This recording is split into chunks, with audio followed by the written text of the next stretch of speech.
Iran, Israel ও যুক্তরাষ্ট্র জোটের মধ্যে চলমান সংঘাত এখনও শেষ হয়নি। তবে এই পরিস্থিতিতে পরোক্ষভাবে সবচেয়ে বেশি লাভবান হচ্ছে রাশিয়া, এমন মন্তব্য করেছেন ইউরোপীয় কাউন্সিলের প্রেসিডেন্ট অ্যান্তোনিও কস্তা। 10 মার্চ ব্রাসেলসে ইউরোপীয় ইউনিয়নের রাষ্ট্রদূতদের এক বৈঠকে তিনি একথা বলেন। মধ্যপ্রাচ্যে টানা 11 দিন ধরে সংঘাত চলছে। ইসরায়েল ও যুক্তরাষ্ট্রের হামলার জবাবে ইরান তেল আবিব সহ বিভিন্ন লক্ষ্যবস্তুতে ক্ষেপণাস্ত্র ও ড্রোন হামলা চালাচ্ছে। পাশাপাশি উপসাগরীয় অঞ্চলে অবস্থিত মার্কিন সামরিক ঘাঁটিতেও হামলার খবর পাওয়া যাচ্ছে। এতে পুরো অঞ্চল জুড়ে উত্তেজনা বেড়েই চলেছে।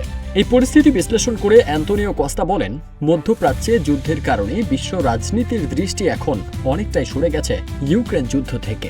এর ফলে রাশিয়ার ওপর আন্তর্জাতিক চাপ তুলনামূলকভাবে কমছে।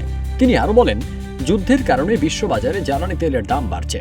এতে তেল ও জ্বালানি রপ্তানিকারক দেশ হিসেবে রাশিয়া নতুন করে অর্থনৈতিক সুবিধা পাচ্ছে, যা ইউক্রেনে চলমান যুদ্ধ চালিয়ে যেতে তাদের সহায়তা করতে পারে। কস্তা সতর্ক করে বলেন, মধ্যপ্রাচ্যে সংঘাত আরও বিস্তৃত হলে তা শুধু ওই অঞ্চলের জন্যই নয়, ইউরোপ সহ পুরো বিশ্বের স্থিতিশীলতার জন্য বড় হুমকি হয়ে উঠতে পারে। তাই দ্রুত উত্তেজনা কমিয়ে আন্তর্জাতিক নিয়মভিত্তিক শৃঙ্খলা বজায় রাখার উপর গুরুত্ব দেন তিনি।